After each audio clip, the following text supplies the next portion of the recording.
world? Alright. Alright. Excellent. Excellent. Is the audio at least coming through a little better?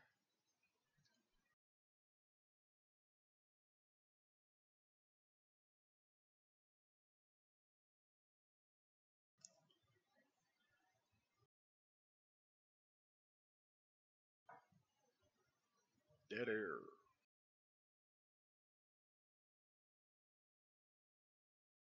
Anyway, hopefully the audio is coming through a little better. OBS is a big pain in the ass. I can, I'm on a headset. Well, actually, yeah, the thing bends. Never mind. It does bend. Is that better?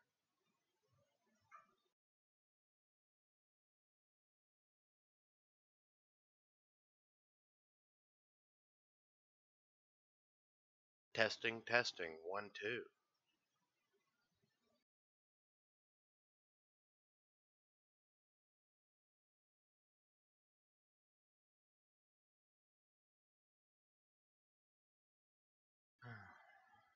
I may have to hardwire into the damn modem. It may be my connection.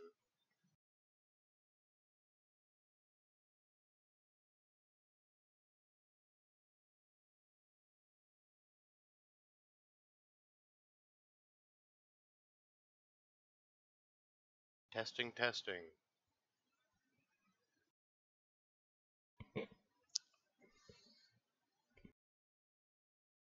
Alright, well, I I don't know, it may be my connection. My wireless is kind of telling me I'm getting a piece of shit output.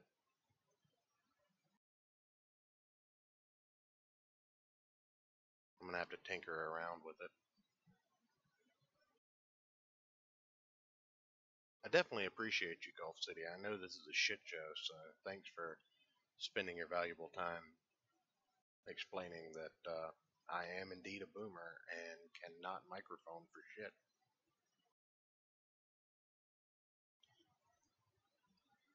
I may just need to reset the fucking the router too. I know I haven't done that, so alright. Alright. Well, this has been a tremendous disaster. Um, well, now it's saying I got good stream health. Fuck me running. I hate YouTube. YouTube is not receiving enough video to maintain smooth streaming at such experience buffering. Ugh.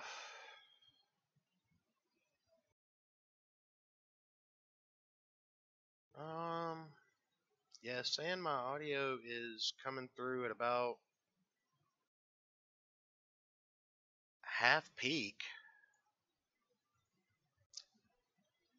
and my volume is turned all the way up on OBS. Let me check my properties, maybe.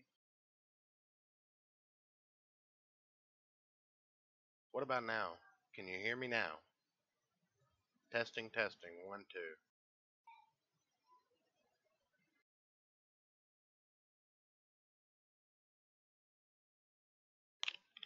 Because if it's still low, Mrs. Church in the background saying that I'm coming through all right on her phone. But then again, she's used to my mumble, so there could be that. Alright, where was I? Introduction.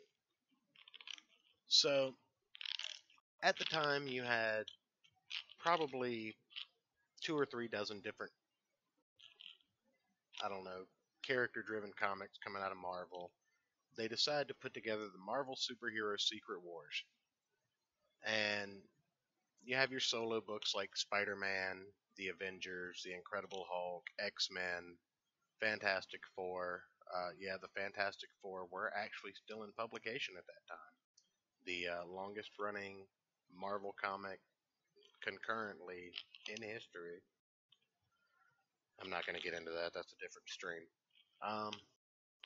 But what this shows you is this strange, I don't even know what you call it, auditorium-like thing shows up on Earth in the middle of the Madison Square Garden because everything in the Marvel Universe takes place in New York.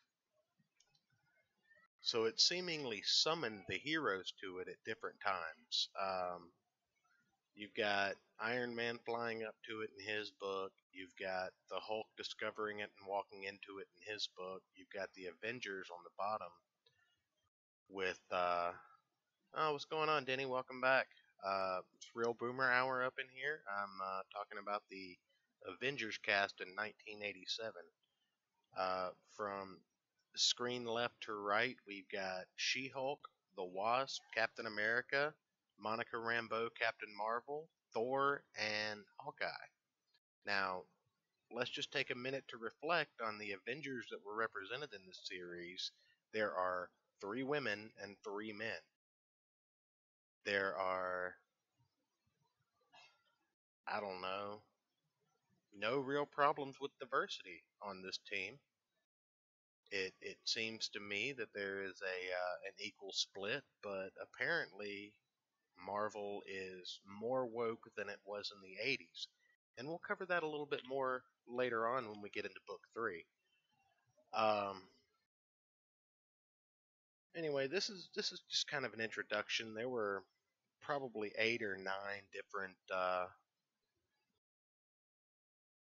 comic books that led into Secret Wars #1. And I've got the trade paperback that I use these scans from to showcase some of the discovery scenes before the characters are all transported to Battleworld. So what we're going to do now is we're going to transition into book 1. And book 1, like most book 1s, is the introduction of the story. Like many comics in that day, you can pick up the first issue of something without having read anything else and actually understand and enjoy that story. And that's something that I feel like comic books are missing today. Probably a point I'll bring up many times over on this channel. But getting back to the main point, top panel here just kind of showcasing the discovery that they're on this ancient ship in the middle of space. And you've got Monica Rambeau, Captain Marvel, Ben Grimm the Thing, and Spider-Man, obviously. And then the war begins is one of the first major scenes you see in this book. Now, you've got characters from the X-Men, so you've got Monica Rambeau and Storm.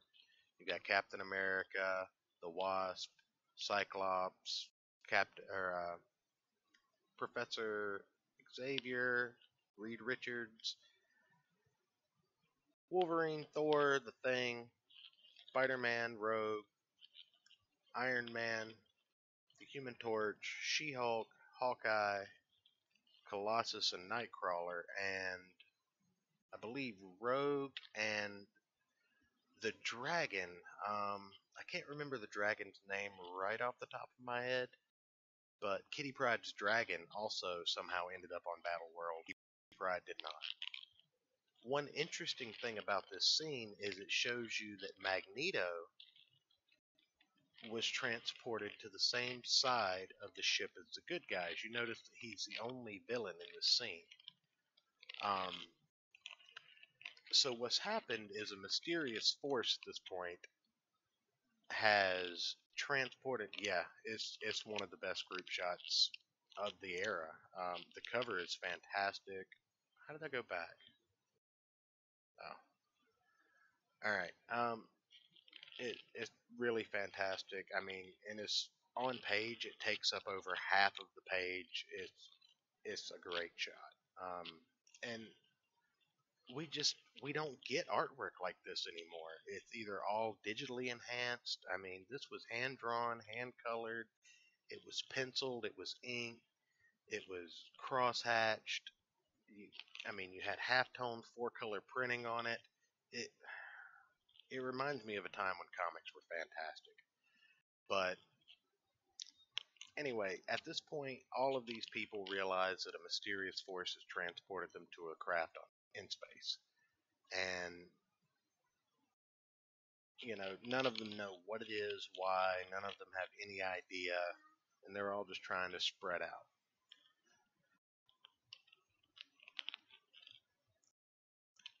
Alright, we'll move to the next shot in scene 2, or in book 2. And this is when we discover that they are in a vessel in space directly across from another vessel loaded down with some of the biggest bads of the era. From left to right, we're going to have the Enchantress, who is an Asgardian bad guy, very closely linked to Thor.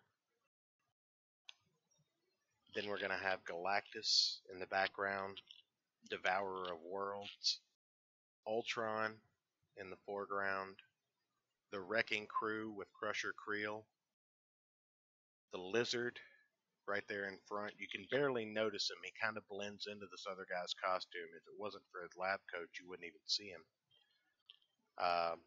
Doctor Doom, the Molecule Man, Kang the Conqueror, and Dr. Octopus.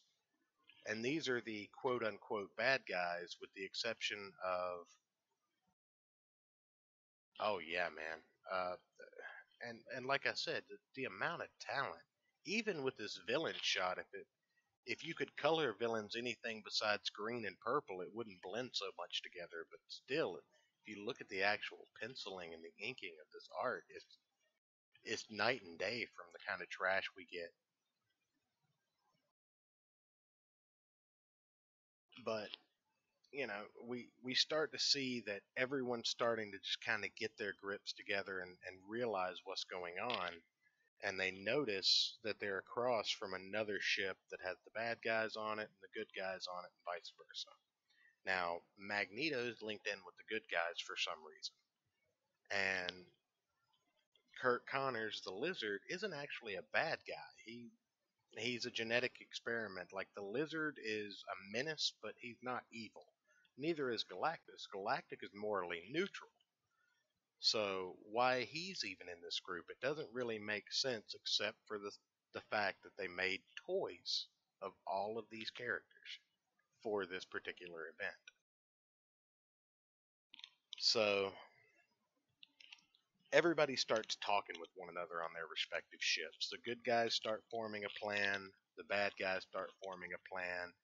They all think that the other group is actually responsible for this until the galaxy starts to fall apart. And we got a scene for that right here. And it starts to, like, the fragments of the planets and the moons and the asteroids and everything come together into a spherical form to form Battleworld. Now, at this point, again, we still don't know what's happening. The force behind these things has not exposed itself. But they see these things. The two little yellow circle with the speech bubbles are the two vessels speeding towards the planet as it's forming. Everything else in the universe has been wiped out. So this is all that's left. I mean, at the time, it was shocking to see, because nothing like this had ever happened in the Marvel Universe before. This is a cataclysmic level event. This could have changed the landscape. Obviously, it didn't. For the most part, it made some changes, and by the end of this particular shit show, we'll see what that is. But again, this is something, as a reader for the first time opening this book in 1987, everyone's world was shaken. Because at the time, obviously, they weren't saying that they were just doing it for the toys.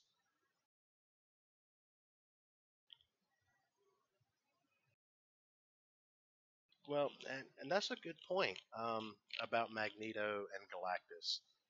The whole thing about Galactus, though, is it's not that he's without remorse, it's that he's very big picture. He's a necessary evil. Find out in the history of Marvel Comics at a certain point that the planets that Galactus eats, well, actually, I don't know if this is mainstream canon, but in Earth X, the planets that Galactus eats contain celestial eggs. So Galactus is basically a system of checks and balances for the Celestials to keep them from taking over the universe. Whereas Magneto is always doing the things he's doing based on the idea of protecting mutant kind. So really neither one of them are evil per se. But anyway, Battleworld forms, and I mean at this point Doctor Doom is freaking the hell out. He's just like the power necessary to do this. It's unimaginable, inconceivable even. The other villains are arguing in the background. The heroes are awestruck. Ultron's just kicking everybody's ass on the ship, and we still have no idea how this is happening. So everyone's blaming everyone else. Like, eventually, there's a light that breaks in the sky, and a voice comes out of it, and it says, "I am from beyond." And we're introduced to a being called the Beyonder.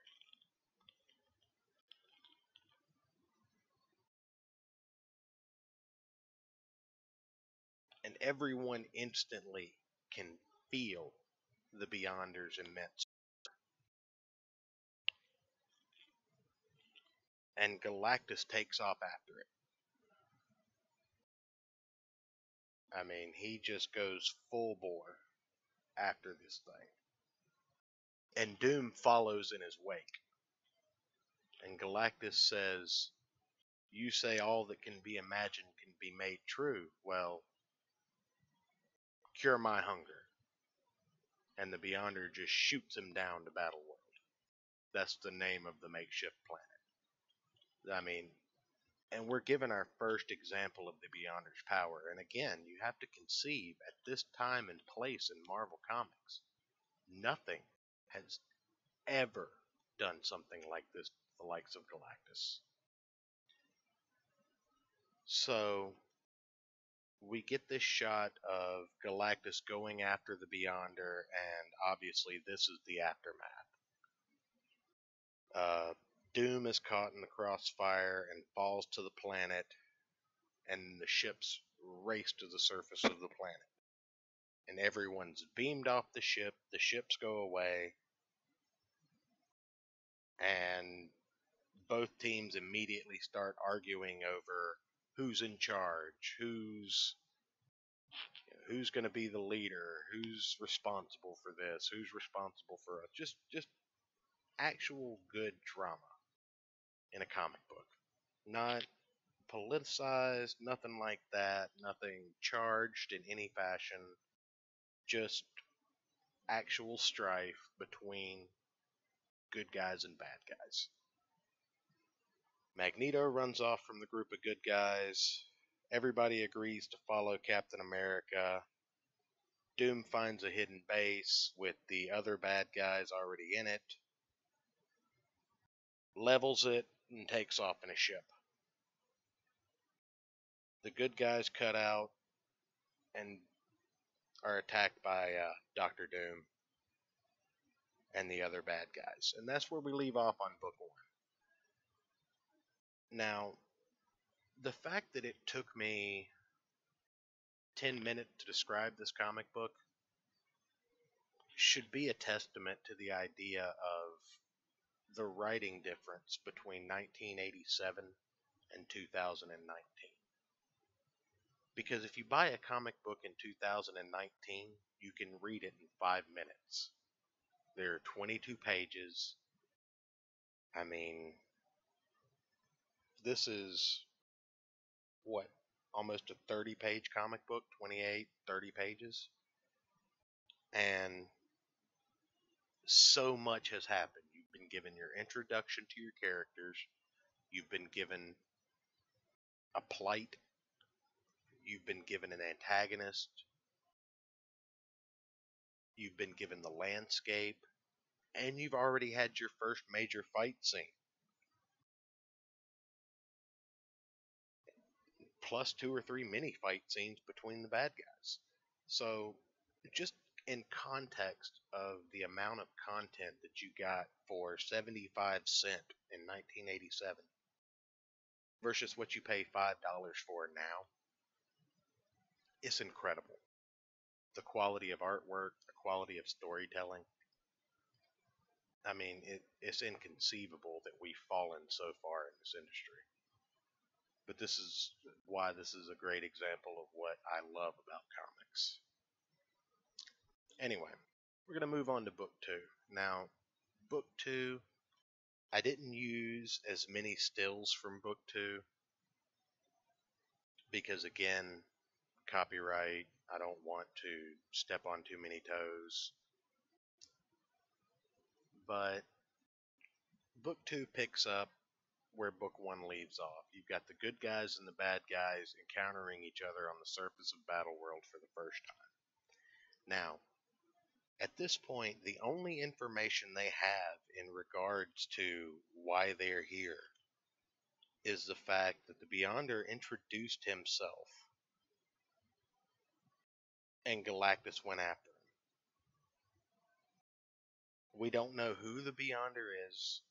We don't know why he's done this to the universe. Oh yeah. Yeah, Doom is absolutely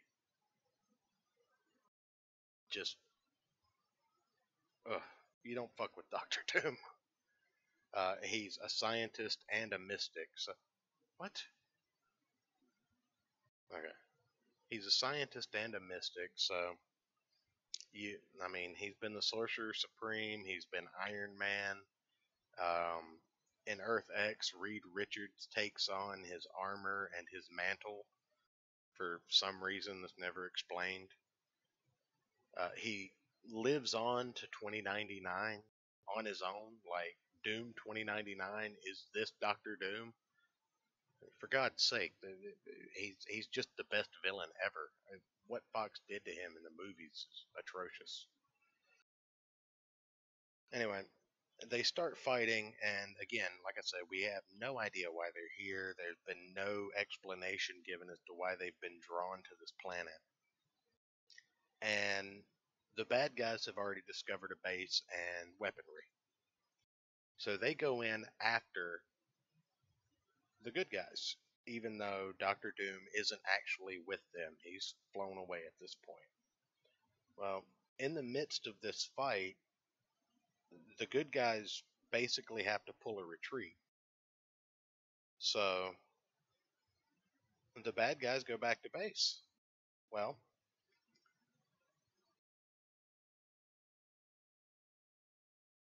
in the meantime, Doctor Doom, right there by, flies out back towards Galactus, witnesses Galactus getting up and walking away. He tries to get Galactus's attention, but to Galactus, Doom is nothing more than a gnat. So again, this gives us kind of an idea of the sheer power of Galactus and what the Beyonder did to him, making the Beyonder that much more of a threat.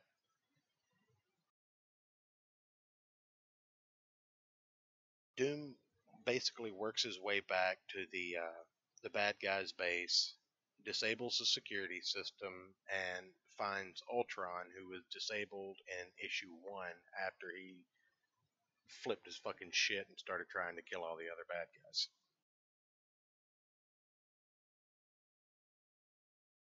So Doom, being as amazing as he is, fixes Ultron and reprograms him to follow Doom's commands.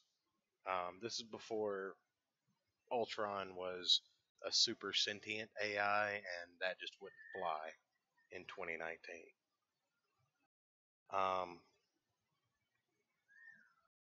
So Doom makes it back to the original bad guys' headquarters before they do, and meets them at the entrance.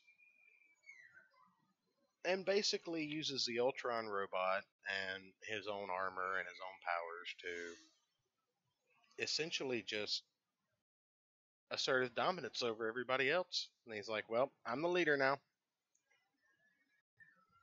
and anybody that doesn't listen to him just gets an ass kicking. So the good guys eventually find a similar base. They seem scattered across the planet in a strategic manner.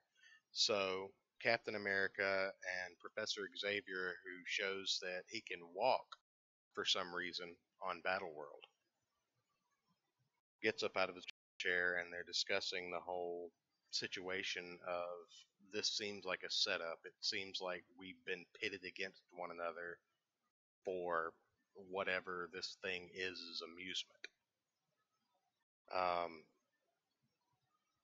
Some people are obviously worried about getting home. Reed Richards and Johnny Storm talk about how Sue Storm isn't with them. The X-Men lament on the fact that, half of their team isn't with them. Everybody again confirms that they're going to follow Captain America. They stumble into this base and set up shop and basically debrief each other. Now, it's at this point that we're given a little bit of insight. And again, I want to take a moment to talk about the difference between the diversity that actually exists in Marvel Comics at this point in time. Again, it's 1987, but we've got Monica Rambeau, Captain Marvel, who is at this time the leader of the Avengers over Captain America.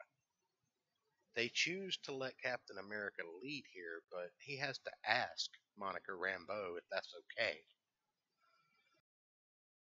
We have Storm, who is one of the most powerful X-Men currently there. She's on par with the power level of Thor at this point in time.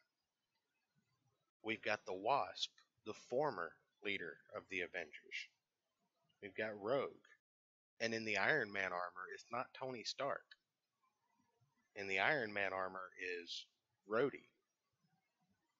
So the Beyonder just pulled whoever was wearing the armor. So we also realize that the Beyonder didn't really know anything about these people. He knew what they looked like. He didn't know them, or else he would have pulled Tony Stark. Some of them lament on the fact that they weren't in costume, or they weren't powered up, or, together when they got transported to the thing in the middle of New York. X-Men split off from the group and go and form their own little hut in the headquarters. And then we cut to Magneto, who is discovering his own little base. He's decided to rough it alone. He's not going to join the bad guys. He's not going to stay with the good guys. So he finds his own base. So this is where we realize there's more than two bases.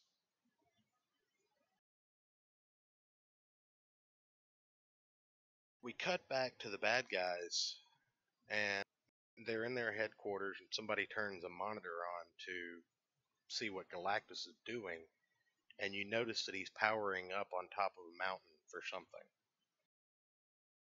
No one knows what this is except for supposedly Doctor Doom, who's not telling. We have some more exposition between the characters. There's a ruckus that starts up. Spider-Man is one of the first ones to notice it. And it's Magneto. And he's basically destroying the heroes' headquarters. We don't know why, again, but he's launching his own assault. They confront him. He shows them how weak they are, walks all over them single-handedly. Again, it's kind of a repetitive thing. We're still kind of setting the baselines of who's the most powerful and most dangerous in this game, while having not been introduced to the Beyonder yet. During the scuffle, Magneto decides that he's going to encase and kidnap the Wasp for some reason or another. Not really explained. Kind of creepy. Definitely wouldn't fly these days. Um, goes back to his headquarters with the Wasp, and then suddenly we see that Ben Grimm has turned back into a human. Now, so far, the mysterious happenings, besides the fact of them showing up on this random planet, besides the fact that Professor Xavier can walk, Ben Grimm has now become human again. And the pattern emerges that we're actually seeing the wishes of these people start to come true. So it starts to kind of click back to the way the Beyonder explained himself. Anything that you can dream, I can do. And we cut back the heroes inside their base. They're monitoring the villains. They're monitoring a storm that's brewing outside that's nothing like they've ever seen before, obviously. And they're monitoring Galactus. So Galactus is still powering up. And then that's pretty much it. A couple of fight scenes. Again, 10 minutes to describe one issue. Just the writing of the time and in this series is so rich, it's so complex, so much happens in so few pages. I mean, at this point, this is only a 22 page comic. This is the same length as a comic book that you would buy today, but this is 22 pages of content. It's not 22 pages where 10 of them are ads and 3 of them are, full page splashes. The quality of what you got for 75 cents is, it's mind boggling that comics have deteriorated to what they have. And that's going to be a point that I come back to a lot. If you read older comic books, it takes time. It's not something that you can just sit down and finish in 5 minutes and you just feel like you wasted $5. There were plenty of kids that went to their newsstands with $5 or $10 and walked away with a full week's worth of reading material, because not only did you have something that would take 10 or 20 minutes to read, but you could trade it to your friend for one of his comic books and do the same thing. And that was the way it worked back then. But before I get off into a rant, let's go ahead and move on to book 3. We've got 3 scenes from that book that I've highlighted. So this one will blow through probably about the same amount of time, another 10 or 15 minutes. Then I'll go on about some of the things that I noticed about the story and some of the things that we've uncovered, and do the outro and shut the hell up. So, first thing, we open up with a very 70s porn starish Magneto sitting on the casting couch with the Wasp. Nothing good can come from that.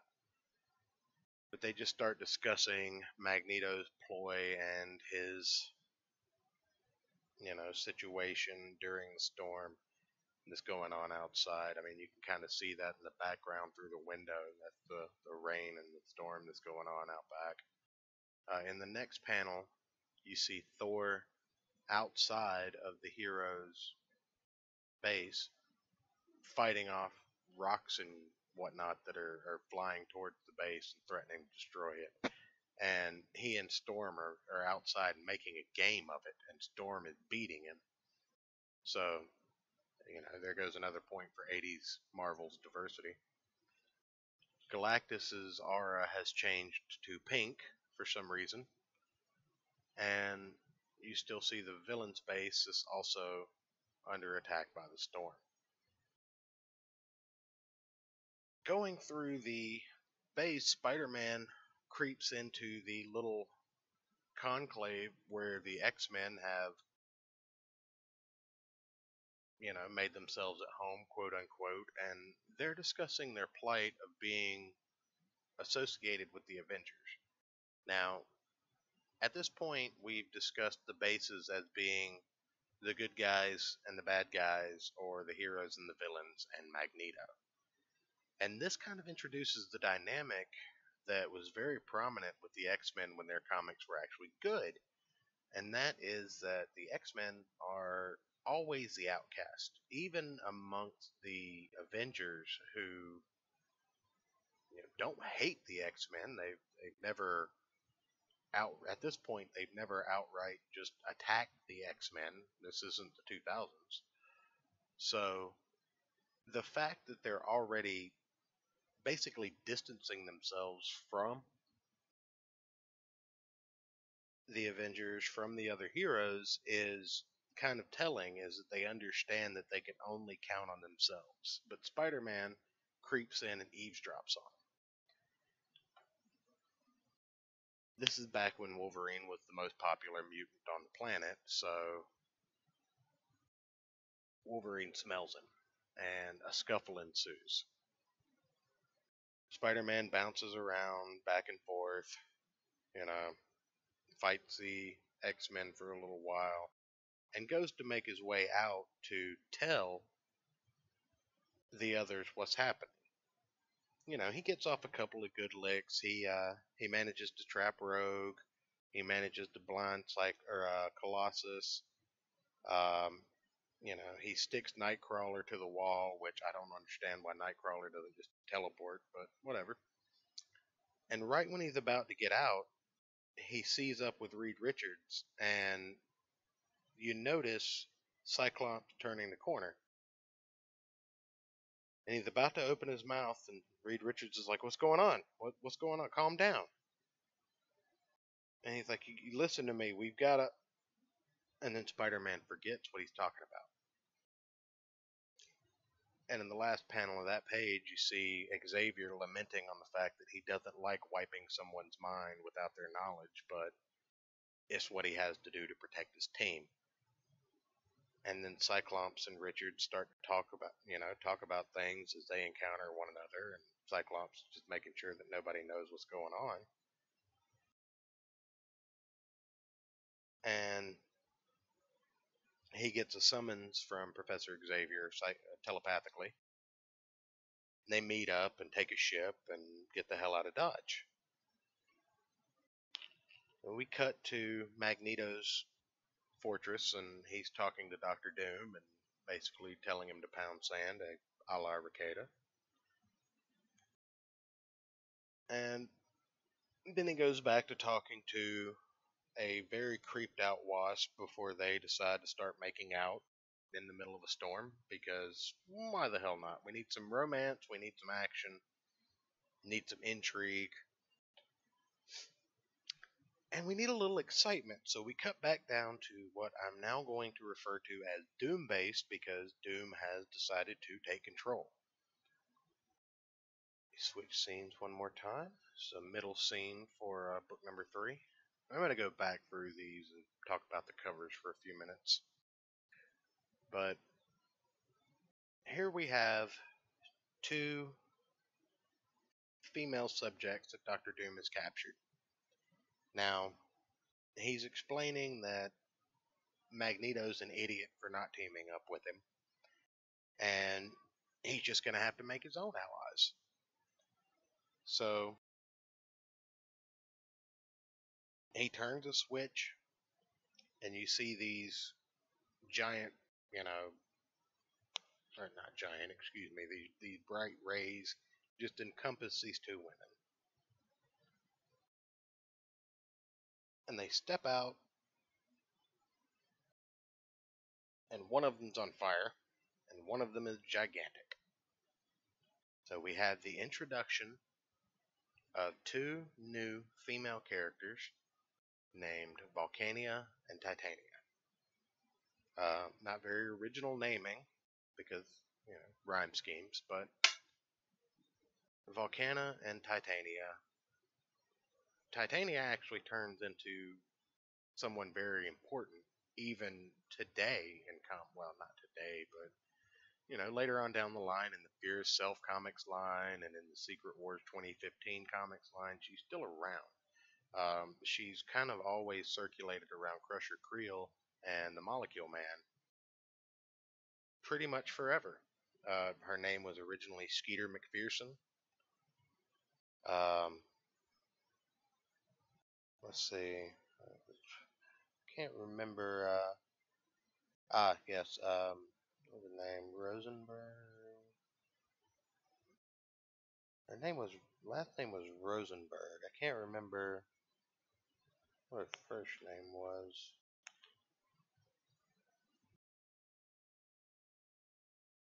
I know I'm doing terrible at this. I'll probably actually do this particular stream over again once I get my feet under me really well. But like Gulf City said, this is a pretty good test run. Oh, hello, Mrs. Church. Captain Planet is.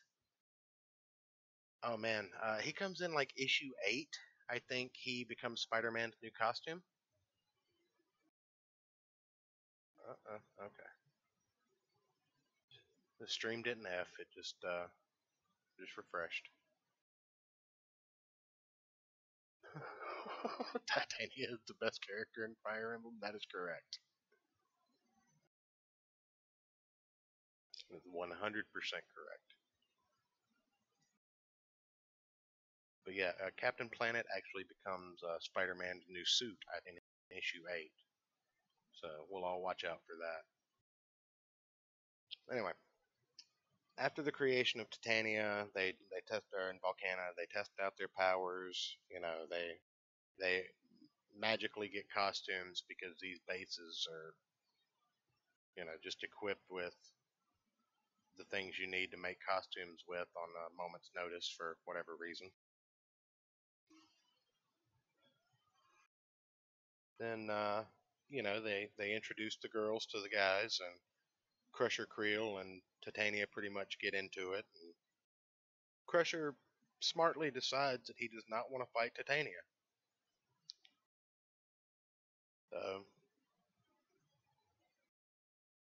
Let's see. Oh, and Volcana actually becomes Volcana actually becomes really good friends with the Molecule Man. It's not established in this issue, but it does become kind of important later on and in Secret Wars 2 that I try to pretend never happened, but unfortunately it definitely did. She opens up the Molecule Man's character, and at this point all we've seen of Molecule Man is him getting slapped around by the other villains. So, you know, we learn that Molecule Man's in therapy to try and suppress his powers. He doesn't like being considered a villain. He doesn't like his plight essentially, and that's very interesting for the simple fact that Molecule Man at this point in time is quite possibly the most powerful being in the Marvel universe, just like every other character in the Marvel universe. But his powers allow him to legitimately change the molecular structure of anything. At this point, he has a mental suppression that he can't affect organic material. And he feels like he needs to use a wand, but later on in his character arc, he will overcome both of those issues and basically amount to the most powerful being in the universe for a short amount of time. Back at the Heroes hideout, we noticed that after the recent scuffle between the heroes and the villains, that they actually managed to take some prisoners. We see most of the Wrecking Crew, Kang the Conqueror, and the Enchantress in prison capsules recovering, and Thor goes to check on them doing rounds and wakes Titania up. Or not Titania, excuse me, Enchantress. He wakes Enchantress up, and they step into a pocket dimension to speak. Now, This is because even though they're on two different sides of heroes and villains in this particular story, it's again a continuation of explaining that morals aren't just black and white. Even though these people are on opposite sides of the spectrum from the reader's perspective, they still respect one another as Asgardians. So they go to speak with one another on their own terms because Thor understands that as someone with the power of an Asgardian like he has, no one can actually hold her if she doesn't want to be held. So they step off into a pocket dimension to speak, and we get our first scene with the Hulk that's actually centered around him for just a moment. And throughout this entire ordeal, the Hulk has been able to speak. This is not really the Professor Hulk, but this is one of the iterations of the Hulk that maintained cognitive thought. So the Hulk wakes up and basically has a headache. Captain America wakes up and everyone realizes that they've been asleep when they shouldn't have been because we find out that these two characters were the ones on watch. So they storm out and look around the base and realize the X-Men are gone, a ship is gone, Enchantress is gone. And then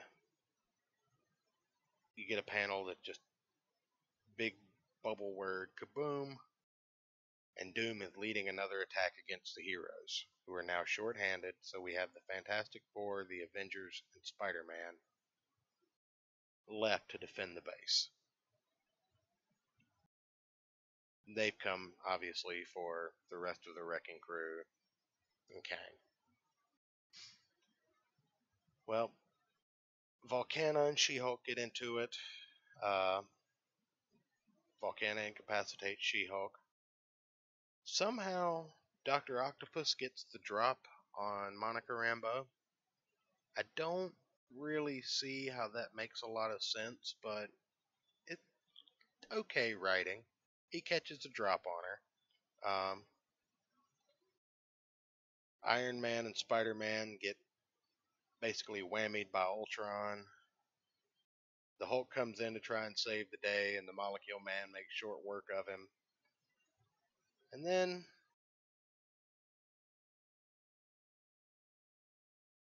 you realize that the heroes are pretty boned at this point, and that's the end of book 3.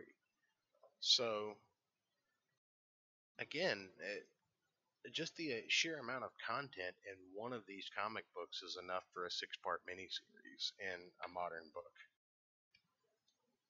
So at this point, a lot has happened. The story's moving forward.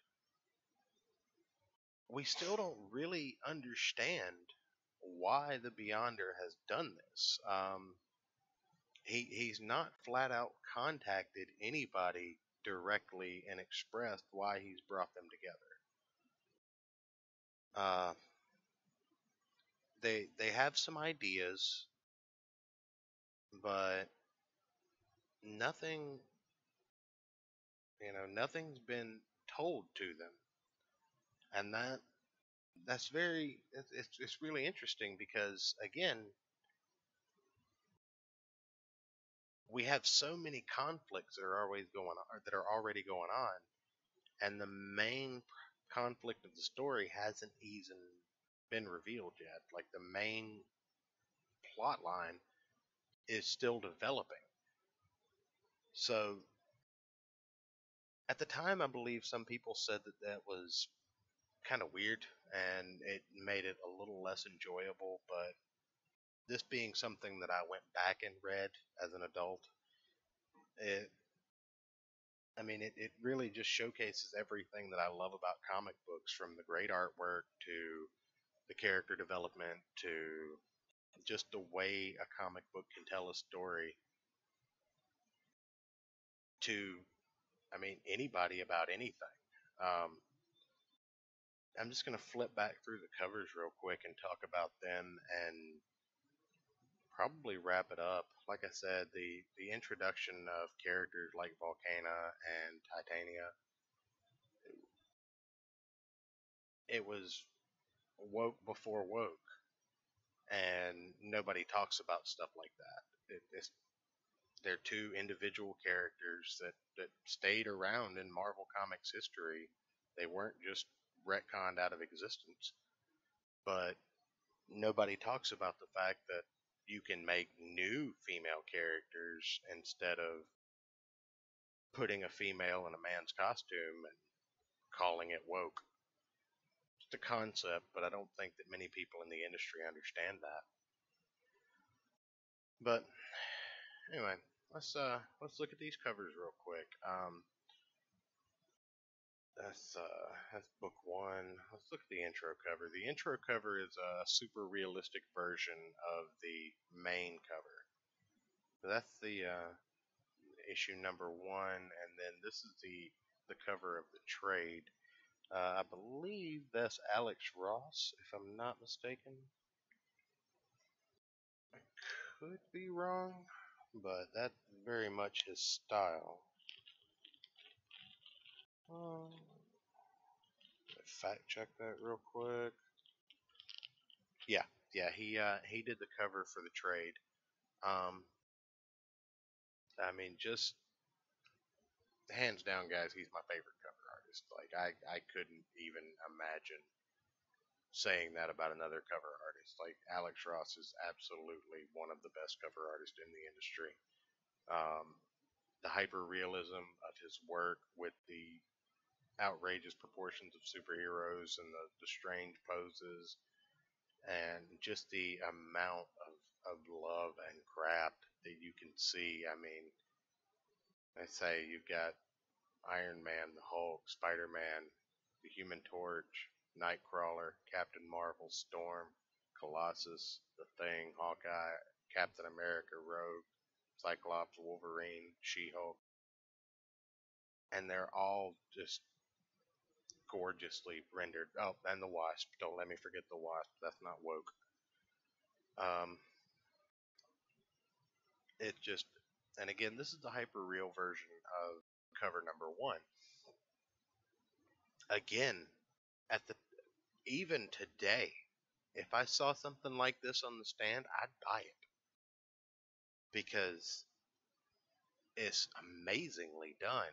It showcases every character on the hero side. Everyone posed strategically. Everyone, you just you don't get covers like this anymore. Everything is just a big full screen panel of ask me about my feminist agenda or a badly drawn. Sometimes you do. I mean, but for the most part, you don't see stuff like this on the shelf that just draws you in. I mean, you do on DC side all day, but just the craftsmanship of a cover like this, just the shading, the coloring, the emotion in every character's face. Same thing here. I mean, everyone's headshot circled around Magneto. It makes you want to know what's going on in the book. Why is this book so important that all of these characters are there? That was a selling point. That was a feature that used to draw you in.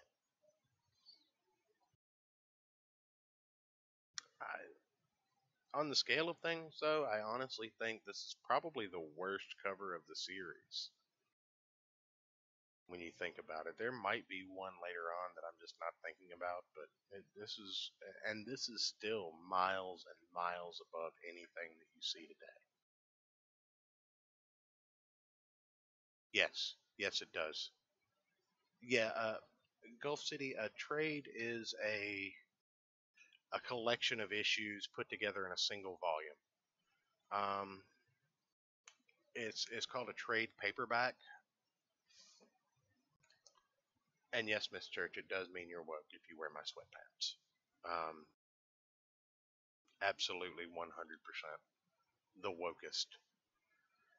Um, but getting back to the trade thing, a trade paperback is a collection of issues that make a singular story. Like a lot of times, a publisher will take the six concurrent issues of an ongoing story and they'll bundle them together and make a purchasable volume. It's just a way to sell you the same book twice or three times when they put out the hardcover. But for people that don't collect comics and just want to read stories, they're very they're very good to purchase because you can get a full concurrent story in one volume as opposed to buying six comic books for $20 more.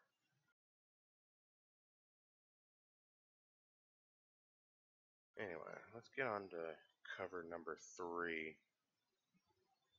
Cover number three, the action sequence, Spider-Man versus the X-Men. You want to know why this happens. You look at it and you don't understand why the X-Men and Spider-Man are fighting each other. It makes you want to open the comic book and read it. It I mean, there's really nothing you can say about it. Just this is this is peak level artwork. It's not lazy. It's expressive. I mean, yeah, there's better covers out there. There's better artwork. This is not the pinnacle of comic creation. But when you think about what we're getting in an X-Men volume today, and I'm not even going to pull that crap up on the screen. I don't even want to. I don't even want to give it the credence or the airtime. Even if nobody's watching, if somebody does in the future, I don't want to do it to them. But I mean, you've got so much action happening on this cover. You've got more action happening on this cover than you have in certain issues that are published today. And it makes you want to pick the book up and open it. It makes you want to look at it.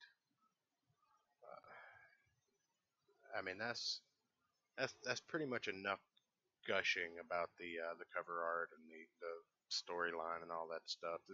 It's really kind of like walking down nostalgia for somebody like me. You see it and you want to go back there. You want the comics to be like this again. You want it to be like it was right before the crash of the 90s. And maybe we'll talk about that one day. The crash in the 90s was a very interesting time.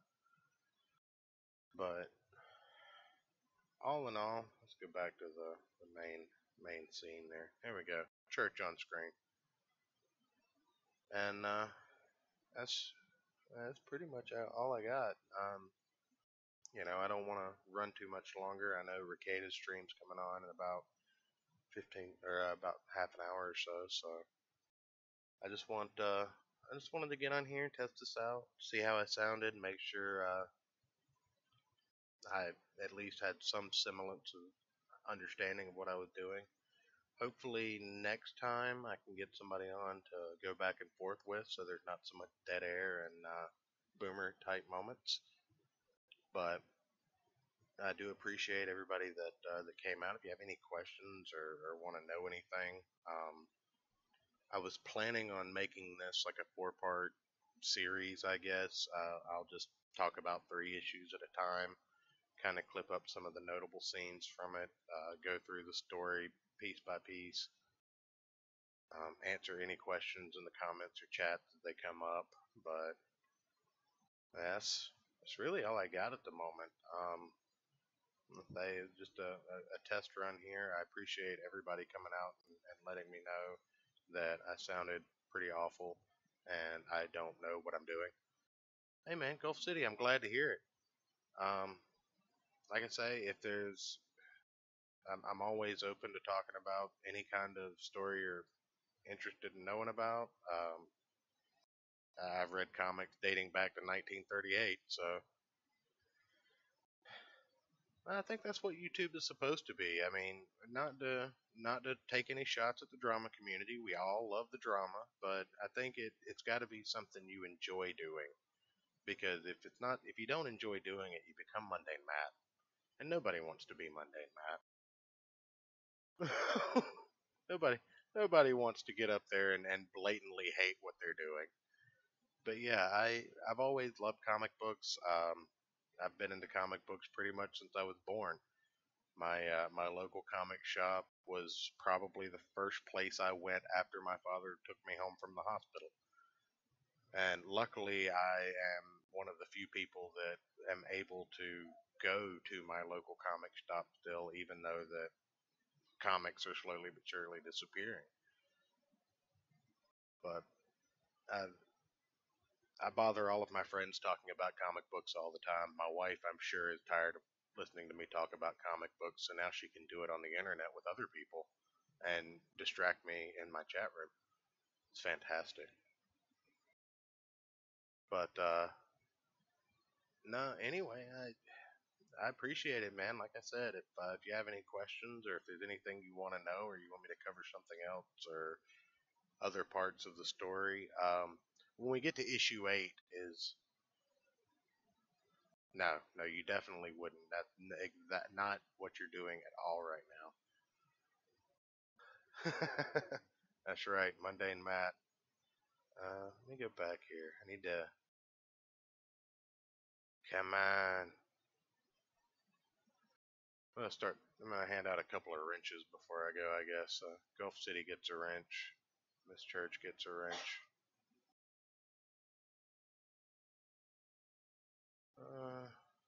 Come on. Man, YouTube's so good. It's not bad at all. It doesn't make me hate anything. Alright. And Denny gets a wrench. You get a wrench. And you get a wrench. Everybody gets a wrench. Alright. So, now you guys can kick people out for being douchebags. I don't think you can kick me out, or else I'm sure I would be the first one to go. But, yeah, that's like I said. That's all I've got for this particular installment. Next time, probably either tomorrow, around the same time, maybe a little earlier, since nobody's streaming tomorrow really that I know of. On this time slot, I may jump on a little bit earlier, but I'm going to cover issues 4 through 6, and we're going to find out why these heroes and villains were assembled. We're going to do a little brief recap, and we're going to go through those issues in a very similar fashion, probably a little better prepared, and I might figure out how to use OBS a little better in the meantime. But again, thank everybody for coming out. Leave a comment, like or a dislike.